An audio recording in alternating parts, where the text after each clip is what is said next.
The first time my mother-in-law slapped me, it was over a parking validation ticket. If that sentence makes you uncomfortable, stay with me. Like the video, leave a comment if this story hits close to home, and subscribe.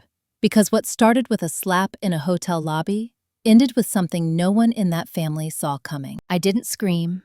I didn't cry. I didn't even step back. I stood behind the marble front desk of the Avalon Crest Hotel in Santa Monica, wearing my Navy reception uniform, my name tag reading, Maria Kensington. And I absorbed the sound the same way I absorbed everything else in that family, quietly. My name is Maria Kensington. I was 29 years old at the time.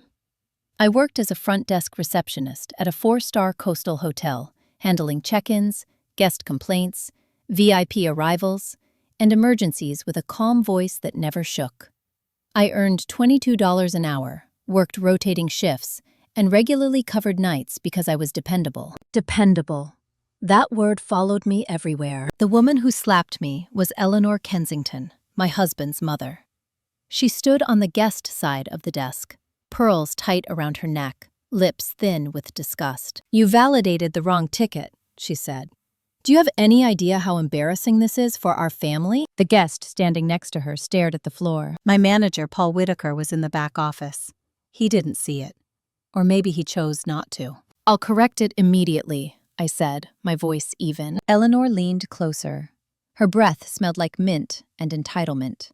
"You should be grateful you're even here." That was when her hand moved. It wasn't a dramatic swing.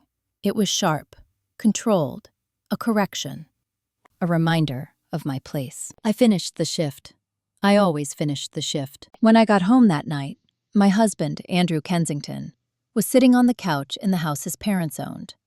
A 3-bedroom property in Brentwood that technically wasn't ours, even though we lived there. "How was work?" he asked, not looking up from his phone. "Your mother hit me," I said. He sighed. "You shouldn't provoke her," Andrew replied. That was the moment something inside me went quiet. Andrew Kensington and I had been married for 4 years. We met when he was volunteering at a charity gala held at my hotel. He wore a tailored suit and talked about family legacy like it was a burden he carried instead of a privilege he enjoyed. He said he liked that I was grounded, that I didn't need much. I believed him. What he actually liked was that I was easy to step over. His family was old money adjacent. Not billionaires, but close enough to behave like it. His father, Robert Kensington, ran a private investment firm with generational clients. His mother curated social circles like battlegrounds. And I was the receptionist wife, the one who didn't belong in photos. It started small. Comments about my clothes, jokes about my accent, questions about whether I planned to keep working once Andrew's career really took off. I kept working anyway. I handled cash drawers. I managed incident reports. I memorized guest preferences. I was trusted with VIPs because I didn't talk too much and I didn't mess up. At home, I cleaned. I cooked. I stayed quiet at family dinners in their Pasadena mansion, where I was seated near the kitchen, not the table. The big event that year was Thanksgiving. Eleanor insisted on hosting at the mansion.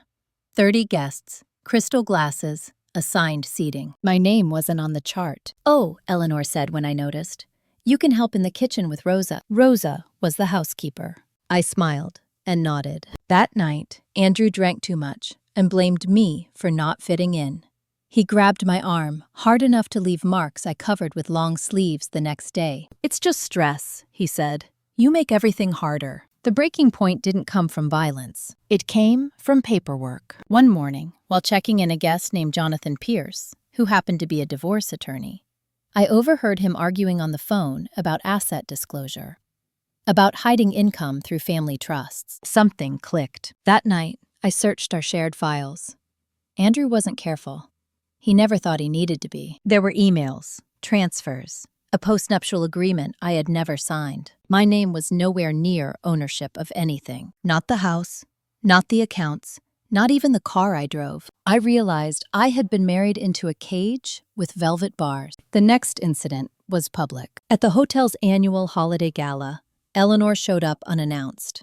She criticized my posture, my makeup, my job. "You're embarrassing the Kensington name," she said, loudly enough for guests to hear.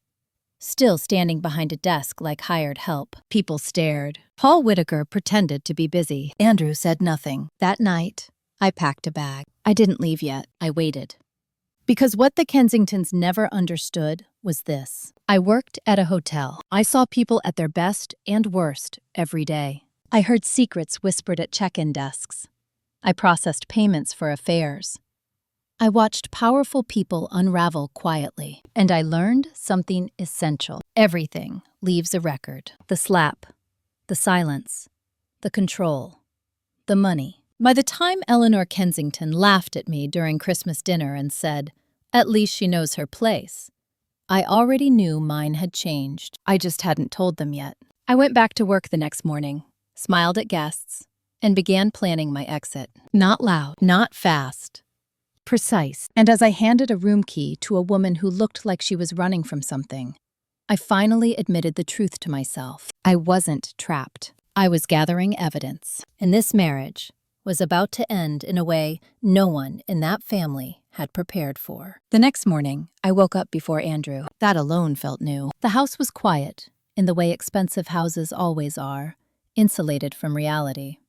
I stood in the kitchen, barefoot, staring at the marble island Eleanor had picked out herself, and listened to the hum of the refrigerator, like it was the only honest sound in the room. My cheek still burned faintly from the slap.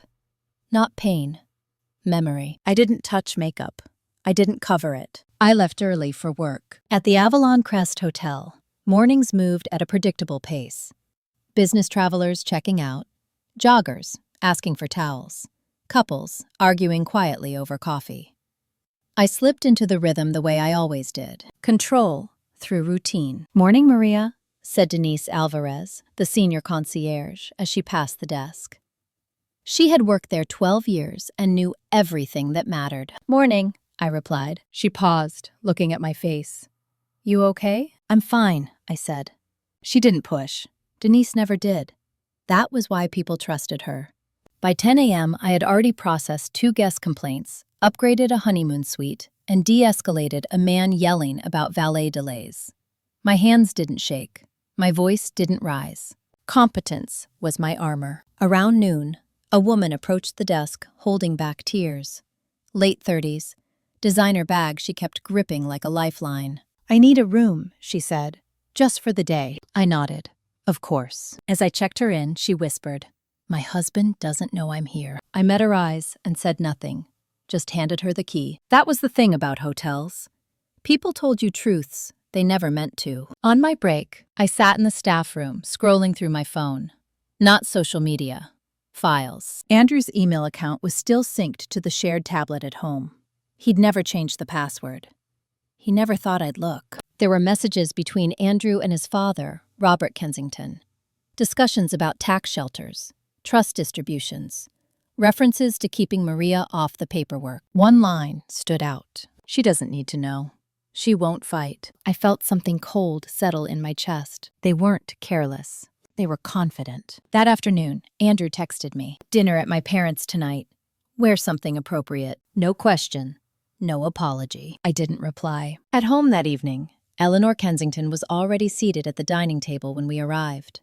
Her eyes flicked to my cheek. "Did you finally learn to cover yourself properly?" she asked. "I've been busy," I said. She smirked. Robert Kensington didn't look up from his wine. "Andrew tells us you've been distracted lately." "Andrew, I work nights," I said. "You know that." Eleanor waved a dismissive hand. "We all make sacrifices." During dinner, they talked about an upcoming charity auction, the Kensington Foundation. Andrew was listed as a junior board member.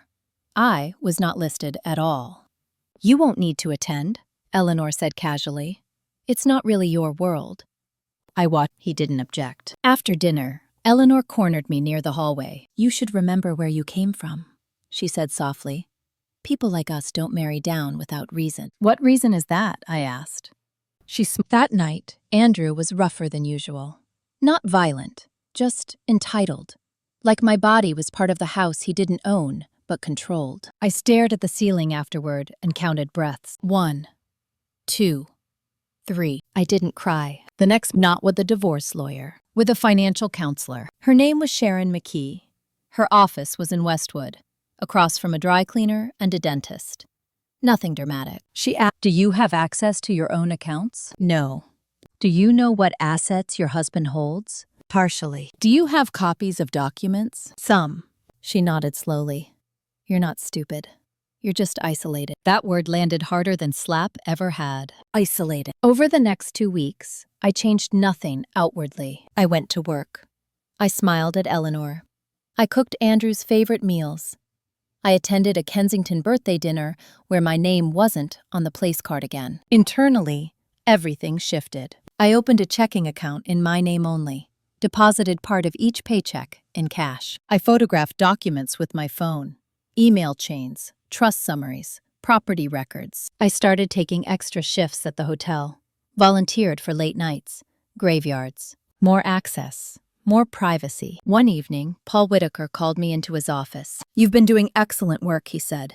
"I want to recommend you for lead receptionist." The raise was modest, $2 an hour, but the title came with scheduling authority and access to back-office logs. "I'd like that," I said. That night, Eleanor Kensington showed up at the hotel again, this time with friends. She didn't slap me. She laughed. "Still here?" she said loudly. Andrew really should aim higher. I smiled and handed her the valet ticket. Behind her, Denise watched everything. Later, in the staff room, Denise sat beside me. "You don't deserve that," she said quietly. "I know," I replied. She studied me. "If you ever need a witness, I see everything." I nodded. That was when I understood something else. I wasn't as alone as they thought. The event that changed everything came a week later. Andrew missed a payment, not on a credit card, on a trust-backed loan. I saw the email first because it came through the shared account. Default notice, 7 days. That night, Andrew came home drunk and angry. "This is your fault," he said. "You distract me." He shoved me into the counter. Not hard enough to bruise, hard enough to warn. I looked at him and felt nothing. No fear, no anger, clarity. The next morning, I took a sick day. I met with a divorce attorney named Claire Whitman, recommended by Sharon. Claire didn't sugarcoat. "They'll try to bury you," she said. "They have money, connections." "I have records," I replied.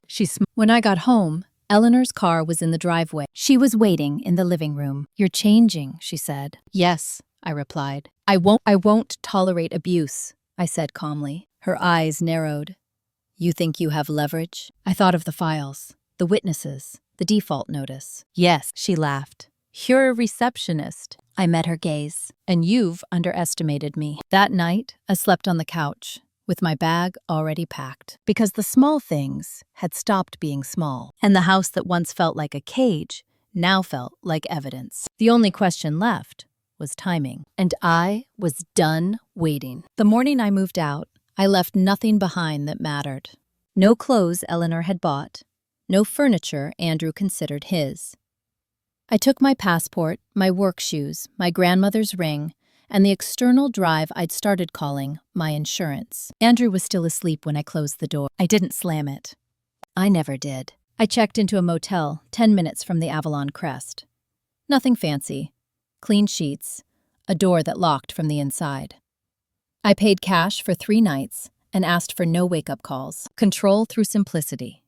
At work, I asked Paul Whitaker if I could pick up extra shifts for the next 2 weeks. He looked surprised, then nodded. "We can use you," he said. That phrase hit differently now. Useful no longer meant expendable. It meant visible. That afternoon, Andrew called. 3 missed calls, 2 voicemails.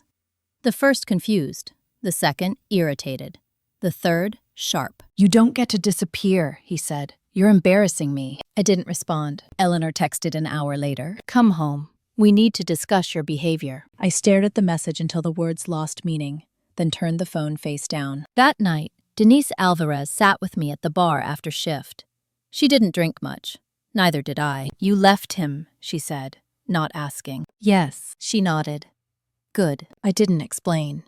I didn't need to. Over the next few days, things escalated quickly. Andrew filed a missing person report, not because he was worried, because he was losing control of the narrative. A police officer showed up at the front desk on my lunch break. Calm, polite, uncomfortable. "I just need to confirm you're okay," he said. "I am," I replied. I left voluntarily. He nodded, relieved. I'll note that. I watched from behind the desk as he walked away, thinking about how Andrew would spin this. Abandoned husband, confused family, unstable wife. I updated my folder that night. Timeline, dates, messages, screenshots. The Kensingtons didn't panic. Yet, they maneuvered. Andrew's attorney sent a letter accusing me of abandonment and financial misconduct.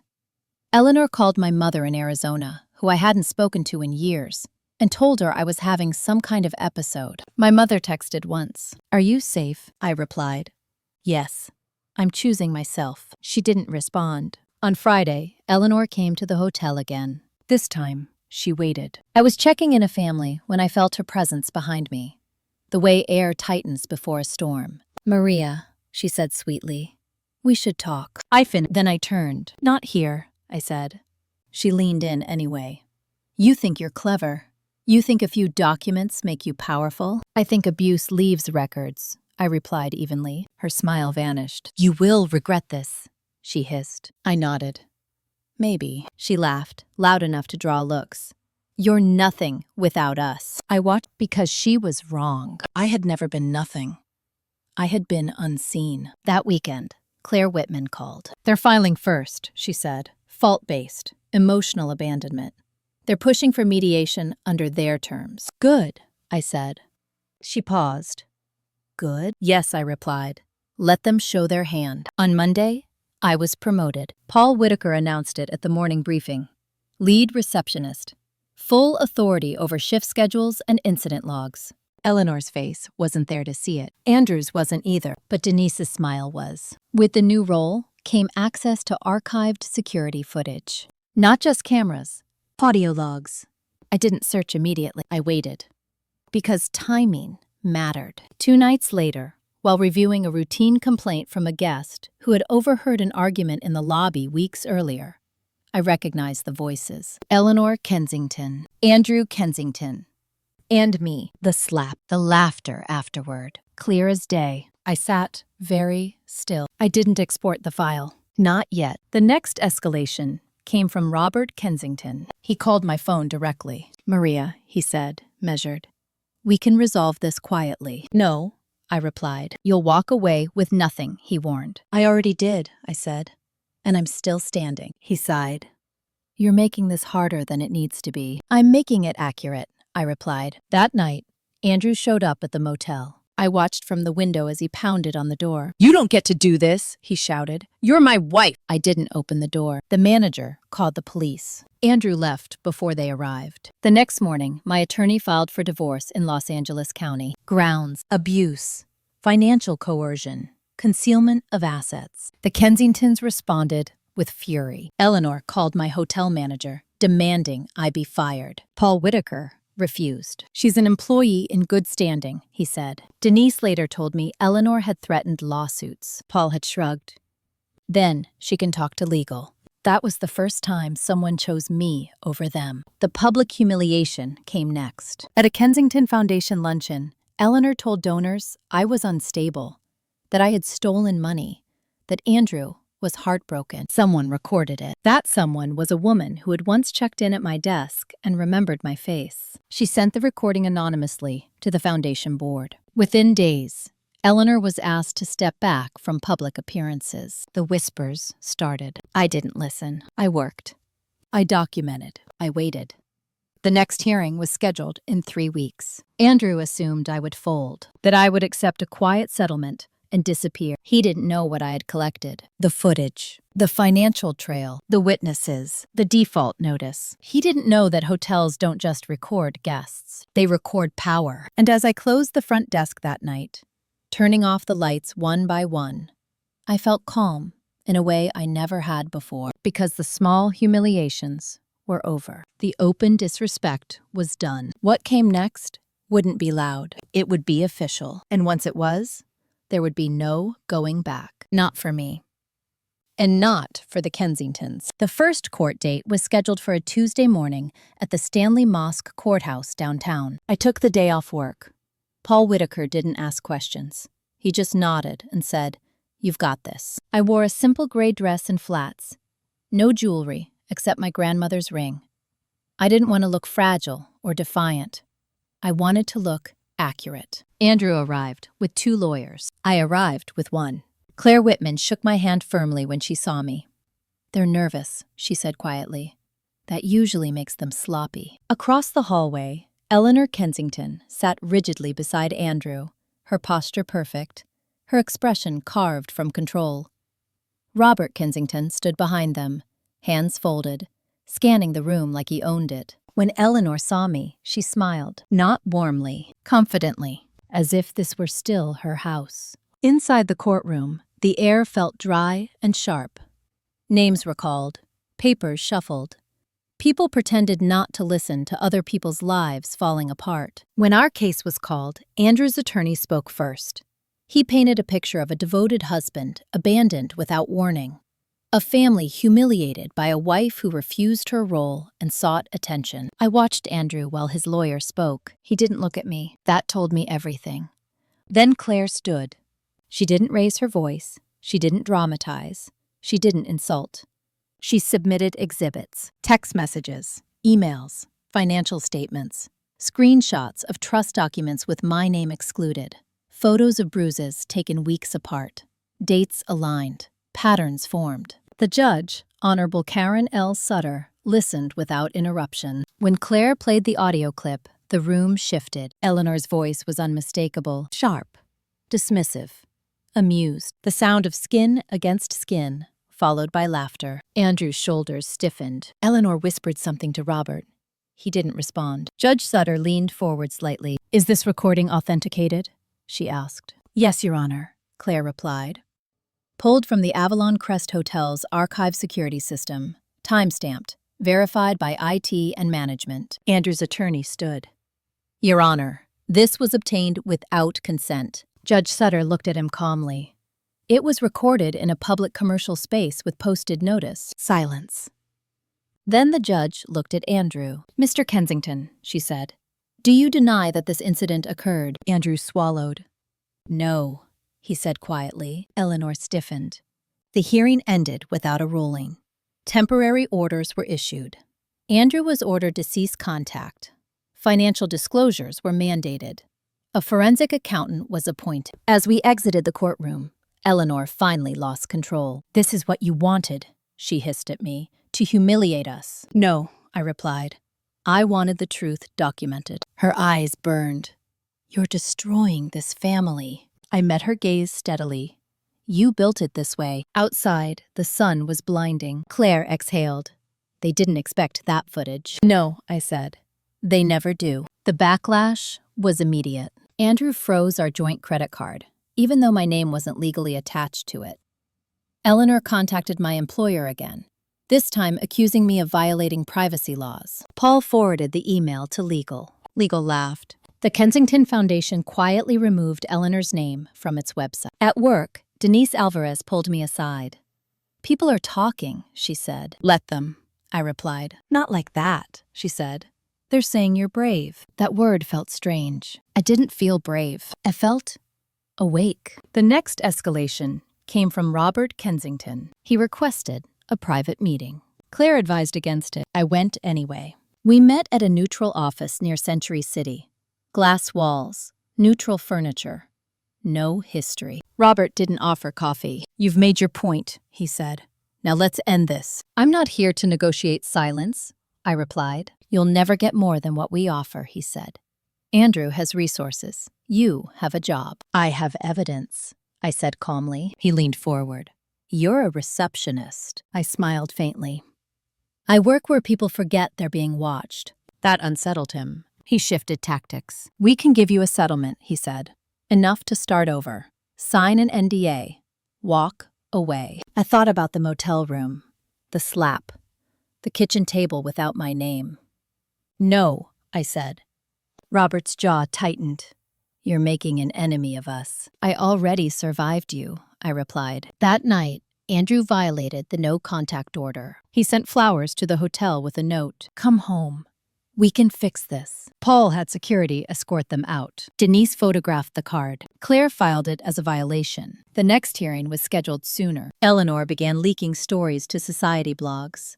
anonymous tips, claims of gold digging, instability, betrayal. One article mentioned my job title like it was a flaw. Hotel receptionist files explosive divorce. The comments were cruel. Then something unexpected happened. A former guest posted a reply. I stayed at that hotel. Maria helped me when I was escaping an abusive marriage. She saved my life. Another followed. She handled my panic attack at 2 a.m. with more kindness than anyone I've ever met. Stories stacked, not loud, consistent. The narrative cracked. The forensic accountant's report arrived the following week. Hidden accounts, trust distributions. Andrew claimed not to control. Assets shifted after marriage. Claire called me. This is big, she said.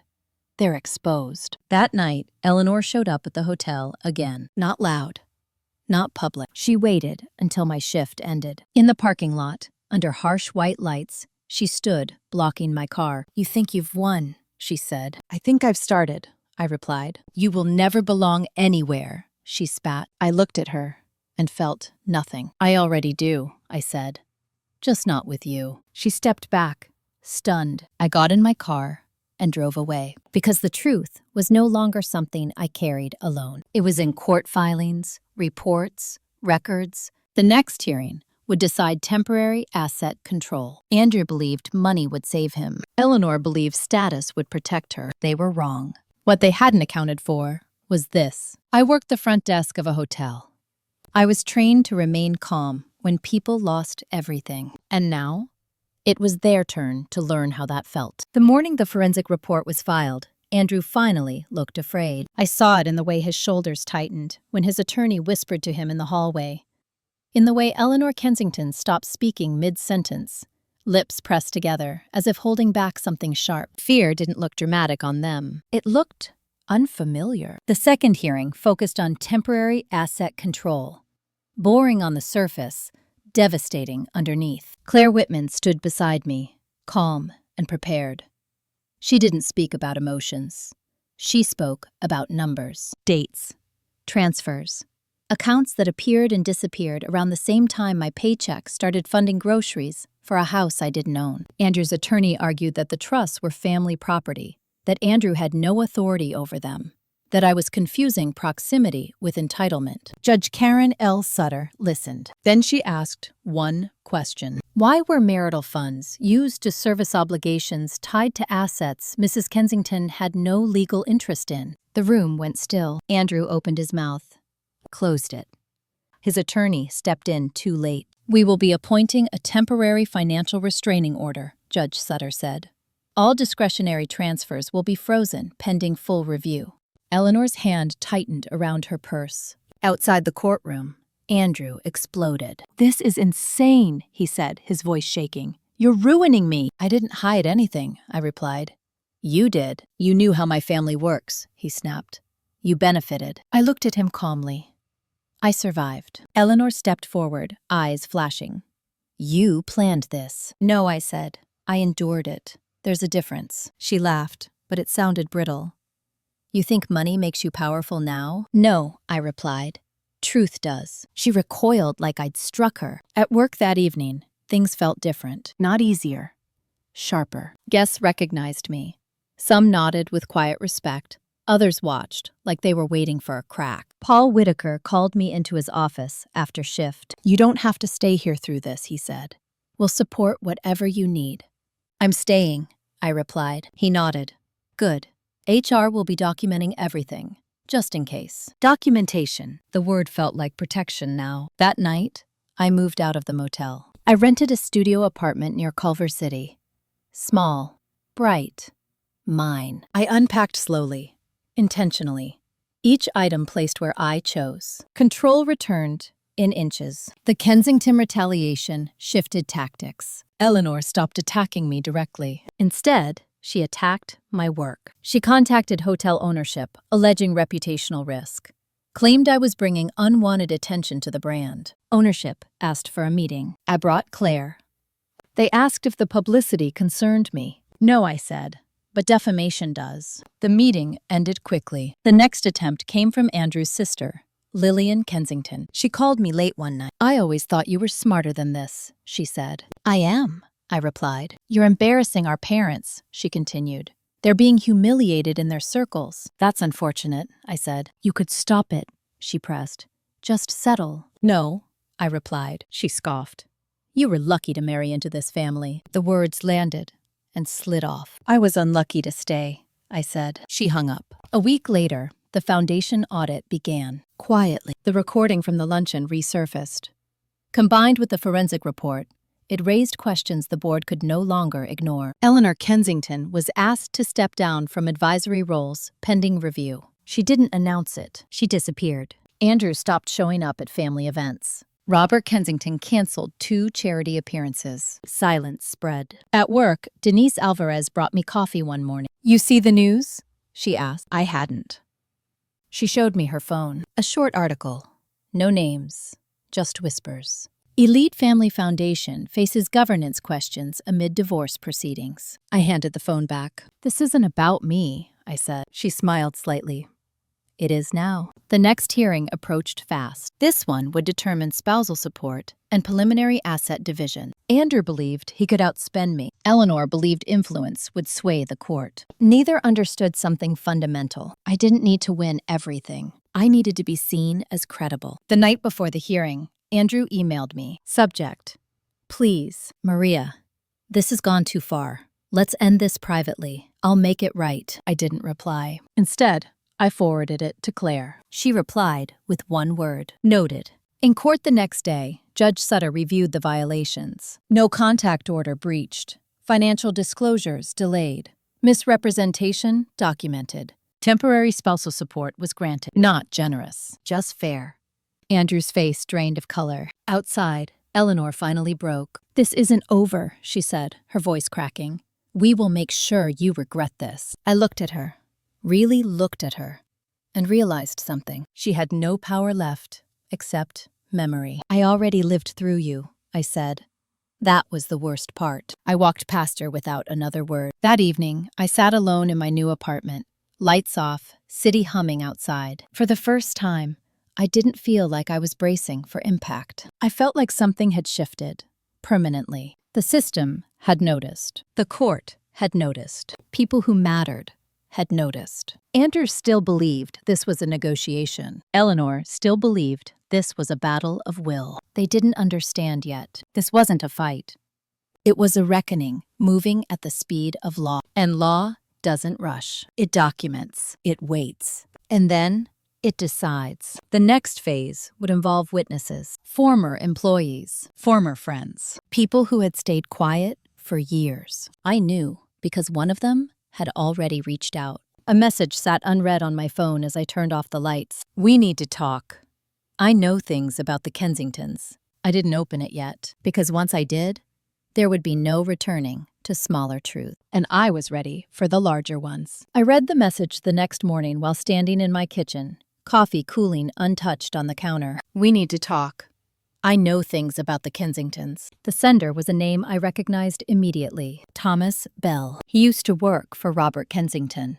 Not as an executive, not as family, as infrastructure. 15 years managing back-end logistics for the investment firm. The kind of man people forgot as long as everything ran smoothly. I replied with one sentence. Coffee. Public. Near my work. He answered within seconds. Thank you. We met 2 hours later at a diner across from the Avalon Crest. Neutral territory. Vinyl booths. No pretension. Thomas Bell arrived early. He stood when he saw me, then hesitated, unsure whether to shake my hand. You don't have to be polite, I said, sliding into the booth. Just be accurate. He nodded, visibly relieved. I never liked how they treated you, he said, almost immediately. I just didn't think it was my place. I stirred my coffee. That's how it works, he exhaled. Yes. Thomas wasn't dramatic. He didn't rehearse. He spoke like someone who had been waiting a long time to stop carrying something alone. There are accounts you haven't seen, he said. Off-books transfers. Payments labeled as consulting fees that weren't consulting. Who were they going to? I asked. Eleanor Kensington, he replied. Through Shell LLCS. Clean on paper, dirty in practice. I didn't react. And Andrew knew? I asked. Thomas nodded. He signed off on several. After you were married. That mattered. Why come to me now? I asked. Thomas looked down at his hands. Because they fired me last week. No warning, no severance. I nodded slowly. Retaliation. Yes, he said. And because I'm tired of pretending I didn't see what I saw. He slid a flash drive across the table. Copies, he said. Emails, ledgers, internal notes. Nothing altered. I didn't touch it yet. You understand this puts you at risk, I said. I understand, he replied.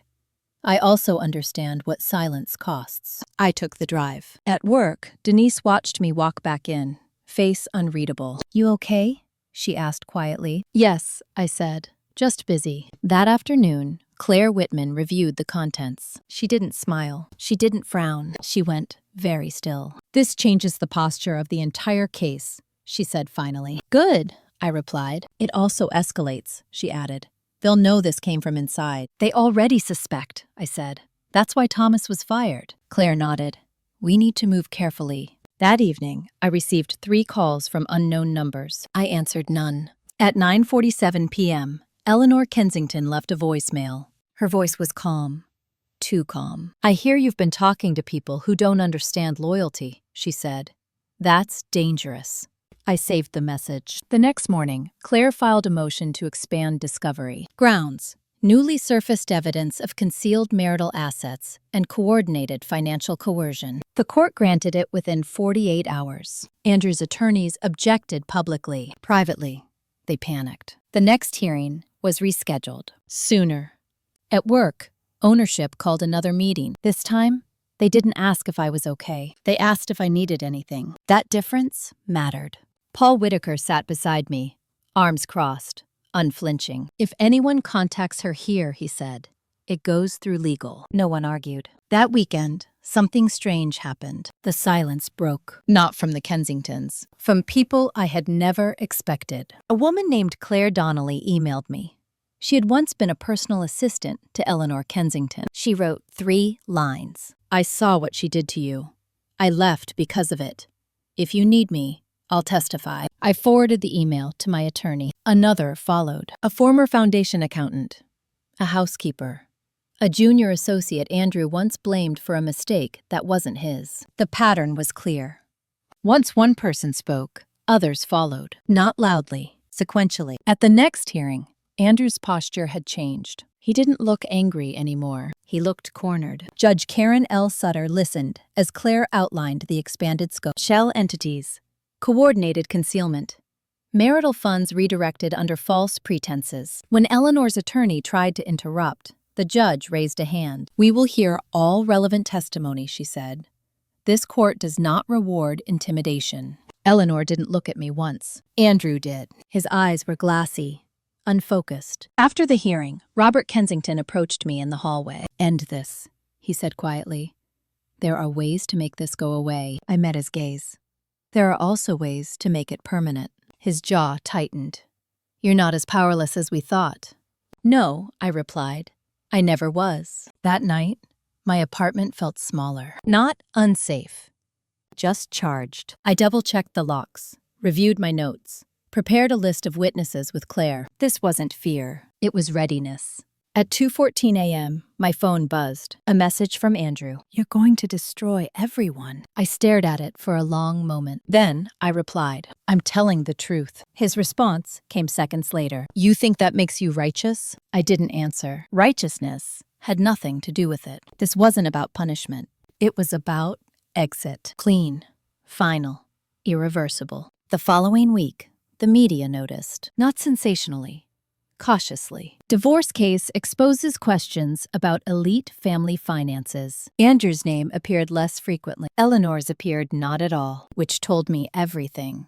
She was preparing to disappear. The next development came from the foundation board. An internal review had begun. Eleanor Kensington was formally removed pending investigation. No announcement, no defense, just absence. Andrew called again. I can't stop this, he said, voice cracking. You need to. I don't, I replied. The truth does. He hung up. That night, I sat on my couch and opened the flash drive again. Not to read, to remind myself. I wasn't doing this because I was angry. I was doing this because once you see the structure clearly, you can't pretend it's normal anymore. The abuse, the money, the silence. They were never separate. They were one system. And systems only change when enough light gets in. The next hearing would include witness testimony, names, faces, stories they had never expected to be told. I went to bed knowing one thing with certainty. The Kensingtons had spent years controlling rooms. But courts don't belong to families. They belong to records. And the record was finally complete. The first witness testified on a Thursday. That detail mattered to me later, though I didn't know why at the time.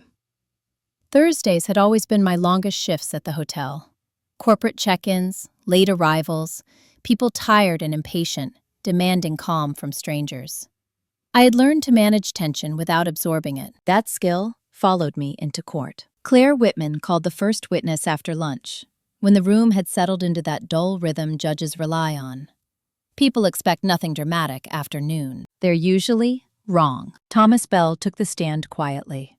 No suit, no performance. Just a man in his 50s with steady hands and a voice that didn't waver. He introduced himself the way people do when they've spent years invisible. My name is Thomas Bell. I worked for Robert Kensington's firm for 15 years. Operations and internal accounting. Andrew stared straight ahead. Eleanor Kensington stared at the judge. Thomas spoke in facts, not opinions.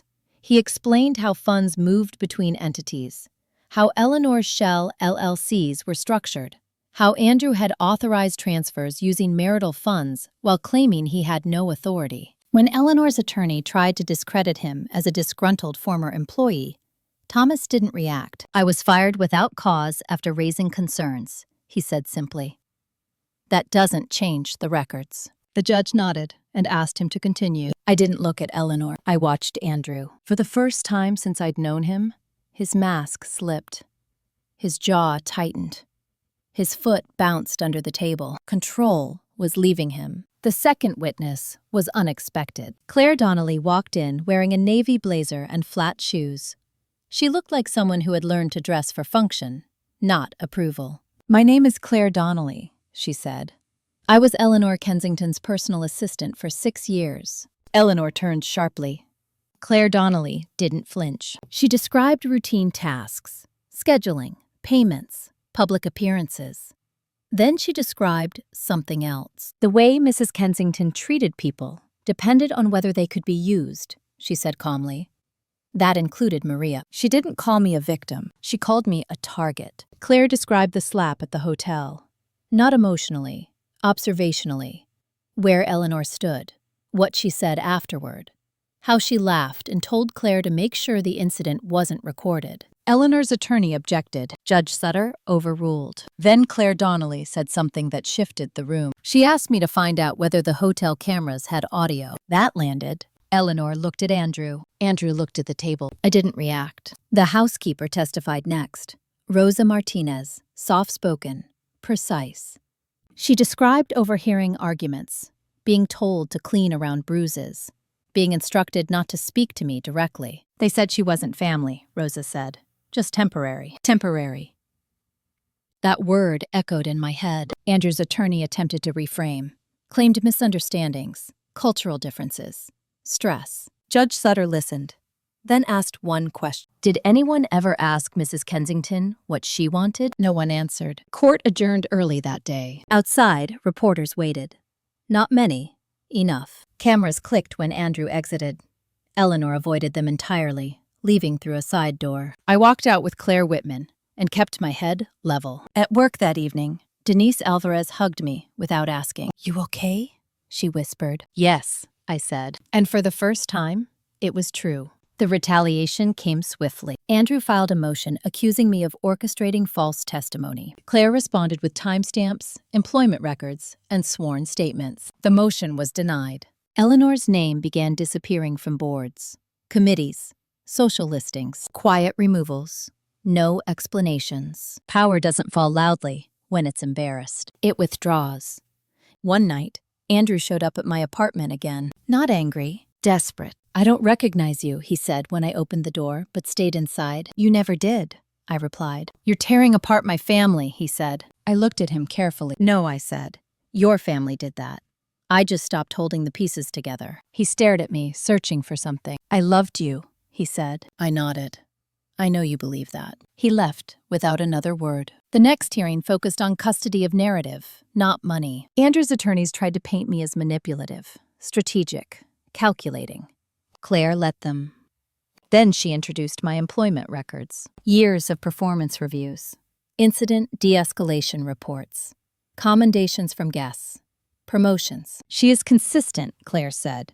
Her credibility isn't situational. That mattered more than character statements ever could. Judge Sutter ruled that witness testimony would continue. More names were added to the list. More records subpoenaed. At work, ownership announced a leadership development program. They asked if I'd like to participate. Yes, I said, not because I needed it, because I could. That night, Eleanor Kensington finally broke her silence. She sent a letter, not handwritten, typed. Formal. You have humiliated us beyond repair. You will never be forgiven. I read it once. Then I deleted it. Forgiveness wasn't the point. Visibility was. As I lay in bed that night, I thought about something Denise had said weeks earlier. If you ever need a witness, I see everything. I smiled faintly. So did the court. The next phase would involve Eleanor herself taking the stand. Claire had warned me she won't go quietly. I believed her. But I also knew something Eleanor didn't. She had spent her life controlling rooms. Courts are not rooms. They are records. And records don't care who you are. They only care what you did. I fell asleep knowing the balance had shifted permanently, not in my favor, in truths. And once that happens, no amount of money or reputation can pull it back. The Kensingtons were about to learn that the hardest lesson of all isn't loss, it's exposure.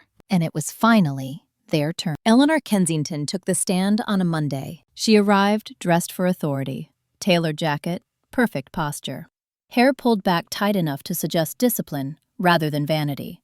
She looked like someone who believed presentation was proof. I didn't look at her when she sat down. I didn't need to. Her voice filled the room the way it always had. Calm, measured, almost gracious. My name is Eleanor Kensington, she said. I am a philanthropist and board member for several charitable organizations. She paused, letting the titles settle. When asked about me, she smiled. Maria was always sensitive, she said. We welcomed her into our family. We supported her. But she struggled to adapt. Adapt. That word again. Claire Whitman didn't interrupt. She let Eleanor talk. Eleanor described me as emotional, unstable, ungrateful. She implied I exaggerated, that I misunderstood firm guidance for abuse, that I was resentful of wealth I hadn't earned. She never raised her voice. She didn't have to. Then Claire stood. Mrs. Kensington, she said gently, do you recall visiting the Avalon Crest Hotel on December 14th of last year? Eleanor's smile tightened. I attend many places. Do you recall striking Maria Kensington at the front desk? No, Eleanor replied smoothly. I would never. Claire nodded. Let's review Exhibit 47. The audio played. The room went still. Eleanor's voice. Clear, dismissive. Followed by the sound. Then laughter. The judge watched Eleanor carefully. Eleanor's face didn't change. That recording is misleading, she said quickly. Context matters. Of course, Claire replied. Let's provide more. She introduced the security footage. Timestamps, multiple angles. Eleanor leaning forward. My stillness afterward. Eleanor's attorney objected. Judge Sutter overruled. Mrs. Kensington, the judge said. Do you deny this incident occurred? Eleanor paused. Just long enough. I regret if Maria felt hurt, she said. The judge leaned back. That wasn't my question. Silence. Eleanor exhaled sharply. I corrected inappropriate behavior. The room shifted. Claire stepped closer. By striking her, she asked, in a public workplace? Eleanor lifted her chin. She embarrassed our family. Claire nodded once. Thank you. That was it. No argument. No raised voice. Just documentation. The rest of Eleanor's testimony unraveled slowly. Emails were presented. Instructions to assistants. Requests to suppress information. financial records tying shell entities back to her personal accounts. When asked why she attempted to conceal those transfers, Eleanor snapped. "You don't air family business in public," she said. Judge Sutter's voice was calm but firm. "This is not a family meeting," she said. "This is a court of law." Eleanor's composure cracked. "This woman," she said, pointing at me, "married into privilege and then tried to destroy it when she couldn't control it." I met the judge's eyes. "Mrs. Kensington," Judge Sutter said sharply, "you will not address the petitioner directly." Eleanor fell silent. When she stepped down, she didn't look at me. Andrew followed. His testimony was shorter, less confident. He contradicted himself twice. Once about the timing of transfers, once about whether he knew his mother had struck me. The judge noted both. Outside the courtroom, reporters gathered again. This time, they had questions. I didn't answer. Claire did. "This case is about accountability," she said. Nothing more. At work that night, the hotel felt different. Not protective. Respectful. Paul Whitaker told me ownership had formally denied Eleanor's complaints, documented them as harassment. "You're safe here," he said. I nodded. That evening, something else arrived. A subpoena. Not for me. For the Kensington Foundation. Internal communications. Board minutes. Donor agreements. The board hadn't requested it. The court had. Eleanor's power wasn't just diminishing, it was being examined. The next few days were quiet. Too quiet. Andrew didn't call. Eleanor didn't message. Robert Kensington canceled meetings. Then the foundation issued a statement. Independent review underway. Leadership suspended pending findings. No names. Everyone understood. I sat in my apartment reading it twice. Not satisfied. Resolved. The final hearing was scheduled for the following week. Asset division. Final orders. Permanent protections. Andrew still hoped for a settlement. His attorney sent a proposal. Significant funds. No admission. Mutual silence. Claire showed it to me. I didn't hesitate. "No." She nodded. "I thought so. You could walk away, very comfortable," she added. "I already am," I replied. That night, Andrew sent one last message. "I never thought you'd go this far." I stared at the screen, then typed, "I never thought I'd survive what you called normal." He didn't reply. The day before the final hearing, Denise Alvarez brought me a small envelope at work. Inside was a note from a guest I'd helped months earlier. "You reminded me that dignity doesn't need permission." I folded it carefully and put it in my bag. Because that was the truth Eleanor Kensington never understood. Dignity isn't something you grant. It's something people reclaim. The court would issue its final decision soon. But the real verdict had already landed. Not on paper. In the way Eleanor no longer controlled rooms. In the way Andrew no longer spoke for me. In the way my name stood alone now. Not as someone's wife. Not as someone's embarrassment. As myself. And whatever happened next, I knew one thing with certainty. I wasn't walking out quietly. I was walking out whole. And that was the part they could never undo. The final hearing began without ceremony. No reporters this time. No whispers in the hallway. Just files stacked neatly on the clerk's desk, and a courtroom that felt ready to close something it had opened carefully. I arrived early and sat in the second row, hands folded, breathing steady. I wasn't rehearsing anything. There was nothing left to explain. Andrew arrived late. That detail mattered. Judge Karen L. Sutter noted it without comment, but her eyes flicked to the clock before she looked at him. Eleanor Kensington was not present. Her attorney sat alone, posture stiff, briefcase unopened. That told me more than any statement could have. Claire Whitman leaned toward me. "The foundation review findings were submitted this morning," she whispered. "They didn't contest admissibility." I nodded. The judge opened with procedural matters. Then she began reading, not summarizing. Reading. Dates, findings, violations, patterns. She referenced the audio recording, the financial concealment, the retaliation against witnesses, the attempted narrative manipulation. She did not mention emotions. She mentioned conduct. Andrew's attorney attempted one last argument. He framed Andrew as a man caught between loyalty to his parents and a marriage he didn't know how to manage. He emphasized stress, pressure, family expectation. Judge Sutter let him finish. Then she spoke. "Marriage does not excuse coercion," she said. "Wealth does not excuse concealment. Family loyalty does not excuse abuse. She looked directly at Andrew. You had opportunities to correct this, she continued. You chose not to. Andrew's shoulders sagged. The orders were issued one by one. Permanent restraining order. Equitable asset division adjusted for concealment. Spousal support extended beyond standard duration. Attorney's fees awarded. Mandatory disclosures to regulatory bodies. The words landed calmly, decisively. When it was over, the judge looked at me. Mrs. Kensington, she said, this court recognizes the restraint with which you conducted yourself throughout these proceedings. I stood. Thank you, Your Honor, I said. My voice did not shake. Outside the courtroom, Andrew tried to speak. Maria, he said, stepping forward. Claire stepped between us. Through counsel, she said firmly. Andrew stopped. He looked smaller now. Not ruined, just unprotected. I didn't feel triumph. I felt release. At work that evening, I clocked in like any other shift. A guest complained about a room view. Another lost a passport. A couple checked in arguing and left holding hands. Life continued. Paul Whitaker pulled me aside near the end of the shift. Ownership approved your transfer, he said. Guest services supervisor, effective next month. I blinked. I didn't apply. You didn't need to, he replied. They've been watching. That word again. Watching. The following days passed quietly. Andrew moved out of the Brentwood house. The foundation issued a longer statement, acknowledging governance failures. Eleanor Kensington resigned from the board, permanently. No apology, no explanation, just removal. I received one letter from Eleanor. It was short. You could have had everything. I read it once and placed it in a folder I labeled finished. Because she was wrong. I hadn't lost everything. I had lost the illusion that endurance was love. One afternoon, weeks later, I ran into Rosa Martinez at the grocery store. She smiled when she saw me.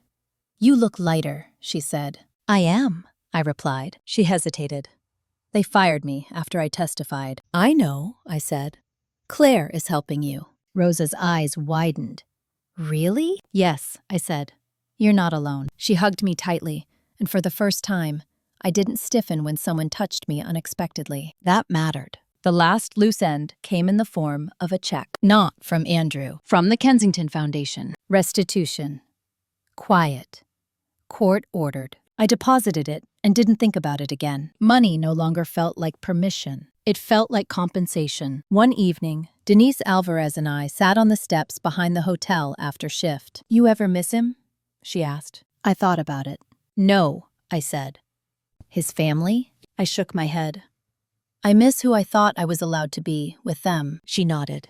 And now? Now I don't need to be allowed. That night, alone in my apartment, I packed away the external drive, the documents, the records, not to forget, to archive, because the fight was over. The system had done what systems do when enough truth enters them. It corrected. The next chapter wouldn't be about courtrooms or retaliation or survival. It would be about rebuilding without watching my back, about choosing quiet without fear, about standing behind a desk because I chose to, not because someone else decided that was my place. The revenge wasn't public. It wasn't loud. It wasn't cruel. It was permanent. And as I turned off the light, I realized something that made me smile for the first time in a long while. I had never been the weakest person in that family. I had just been the most controlled. And now, there was nothing left to control. The first morning after the ruling, I woke up without the familiar weight in my chest. It startled me. No tightness,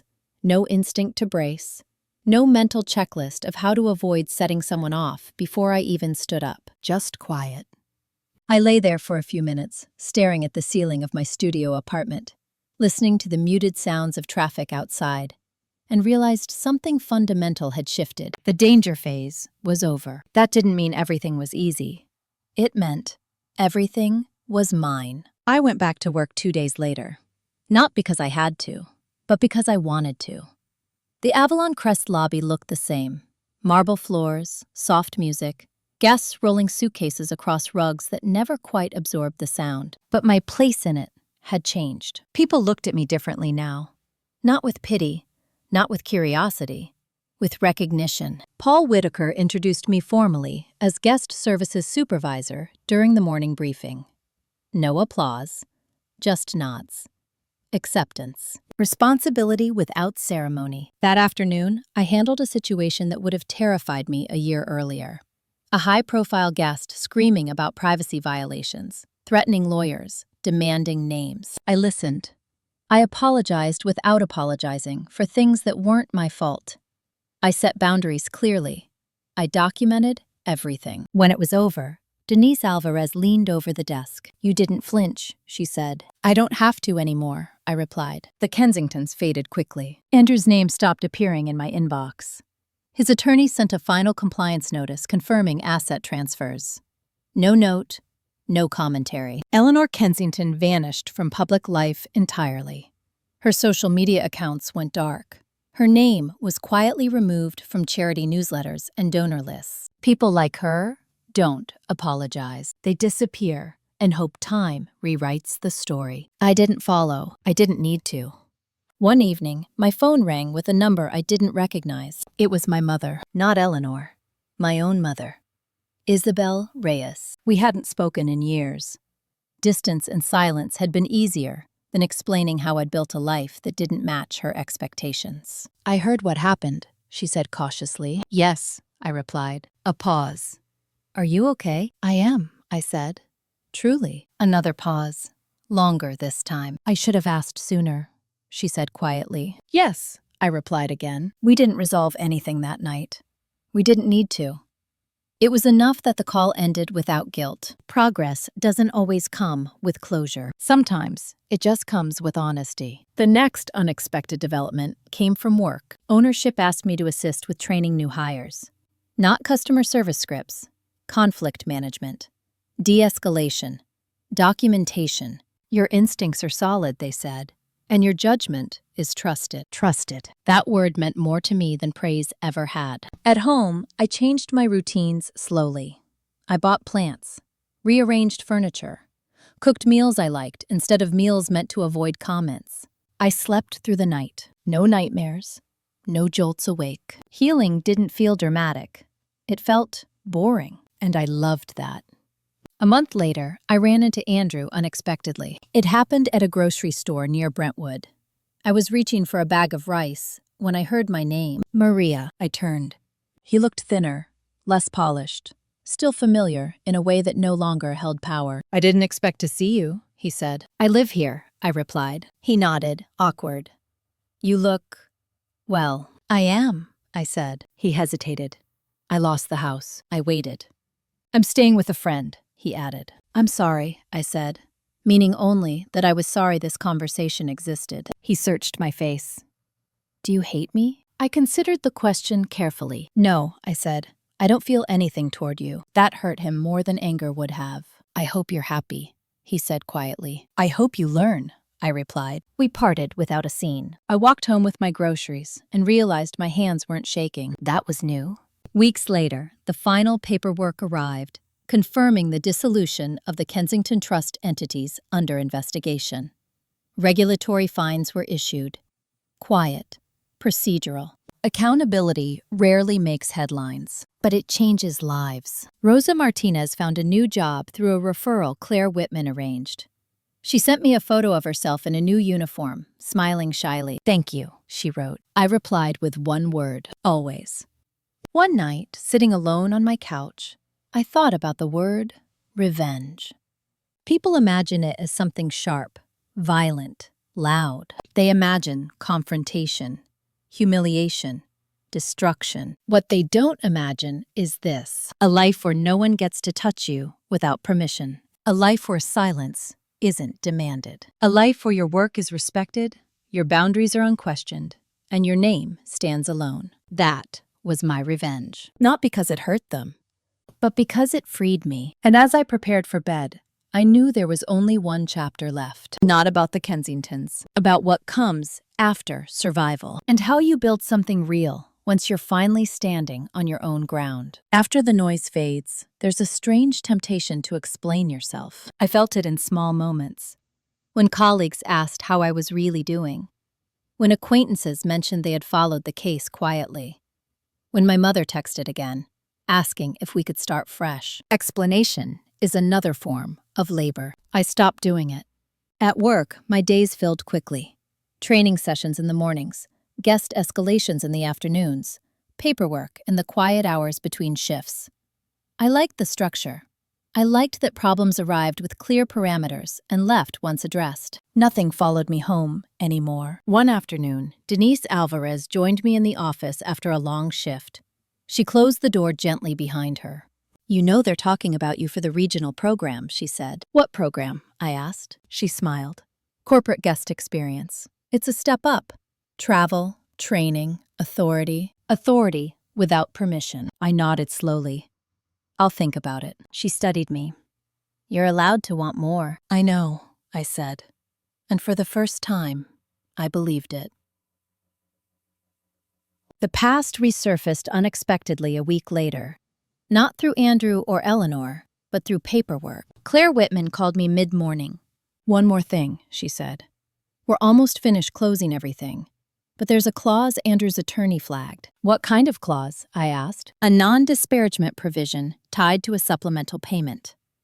"Small amount. Symbolic." I leaned back in my chair. "They want silence," I said. "Yes," Claire replied. "They're offering it as closure." I closed my eyes for a moment. "No," I said. "I don't need it." Claire didn't argue. She never did. "That's what I'll tell them," she said. "And Maria?" "Yes?" "I've been doing this a long time," she said. "You're one of the few clients who didn't try to win by becoming them." I smiled faintly. I didn't want their light. That night, I attended a small gathering hosted by colleagues. Nothing formal. Pizza, folding chairs, laughter that didn't check itself. Someone asked about my marriage, cautiously. "It ended," I said. "That's it?" they asked, surprised. "That's it," I replied. The conversation moved on. That felt like victory. Later, walking home under streetlights that felt softer than they used to, I thought about how often I had been told I was lucky. Lucky to marry up. Lucky to be chosen. Lucky to be tolerated. Luck had never entered it. Compliance had. And compliance ends when you stop participating. A few days later, I received an email from the Kensington Foundation. It wasn't from Eleanor or Robert.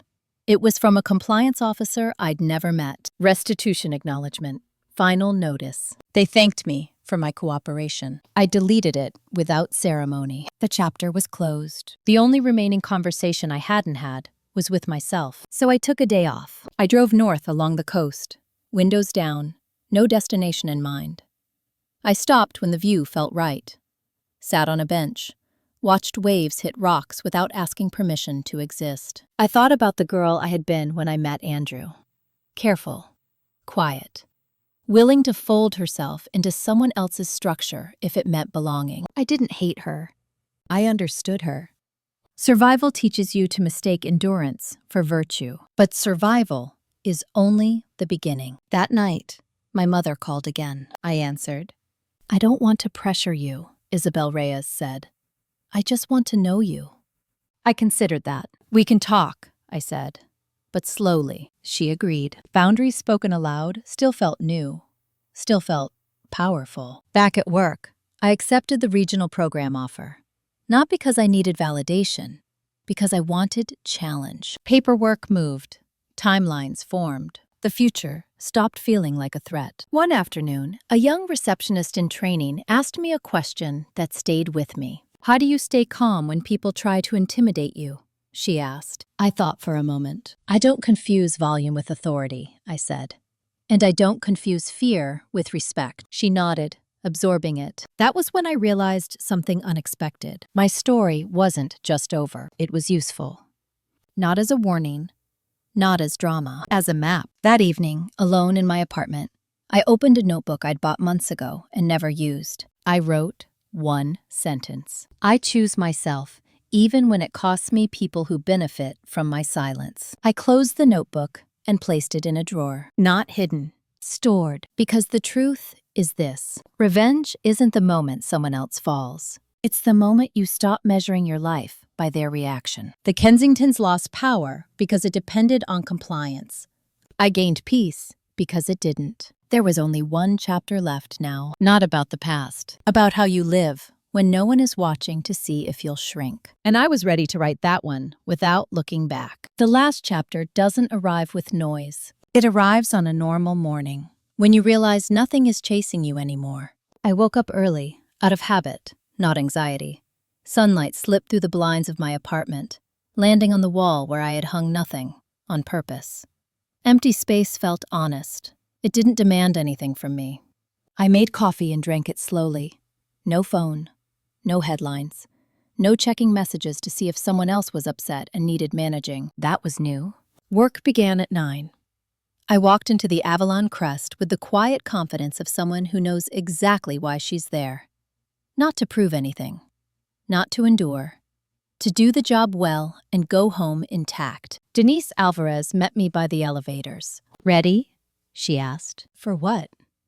I smiled. "For the next version," she said. I thought about that all day. The Regional Guest Experience program started 2 weeks later.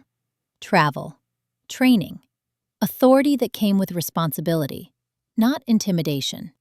I stood in rooms with people who listened when I spoke, not because of who I was married to, but because of what I knew. I didn't overshare. I didn't shrink. I didn't apologize for taking up space. When someone interrupted me, I paused until they noticed. When someone tested my boundaries, I named them calmly. No performance, just clarity. That was the difference. I ran into my past one last time, in the most ordinary place possible. A parking garage. Eleanor Kensington stood near a luxury SUV, keys in hand, arguing with a valet. Her voice carried the same edge it always had, sharp with expectation. She saw me and stopped. For a brief second, the old script hovered between us. The look, the pause, the assumption that I would step back. I didn't. "Maria," she said, clipped, "I see you're still working." "Yes," I replied, "and living." Her mouth tightened. "You cost this family a great deal." I met her eyes evenly. "You charged me for years," she scoffed. "You think you've won." I shook my head. "I think I finished." That confused her more than anger ever could. She turned away without another word. I got in my car and drove home, hands steady on the wheel. That was the moment I understood. Closure isn't something you receive. It's something you stop asking for. Weeks passed. My mother and I spoke occasionally, carefully, without rewriting history. We talked about neutral things, food, weather, work. It wasn't healing, it was honest. That was enough. Andrew never contacted me again. Through mutual acquaintances, I heard fragments. He'd moved again, changed jobs, struggled with the loss of the life he thought was guaranteed. I felt no satisfaction in that, only distance. Rosa Martinez sent me another photo months later. Her new apartment. Small, bright, plants on the windowsill. I saved it, because survival deserves witnesses. One evening, after a long day of training sessions, I sat on my couch with my notebook open again.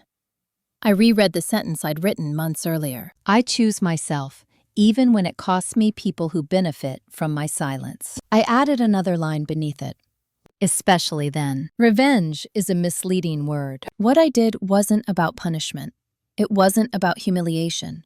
It wasn't even about justice in the dramatic sense. It was about refusing to participate in my own erasure. I didn't burn anything down. I walked out. I documented. I told the truth calmly. And I let systems do what they do when confronted with facts instead of fear. The people who hurt me faced consequences.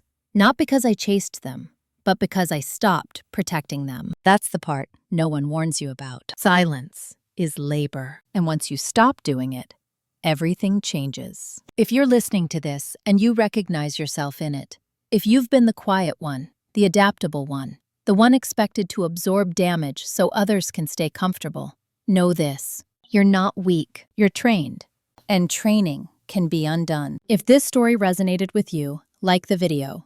Leave a comment if you've ever had to choose yourself over a system that benefited from your silence. Subscribe for more real stories about family drama, quiet revenge, and the power of boundaries. Because sometimes the bravest thing you can do isn't fighting back. It's standing still and saying, "This ends with me."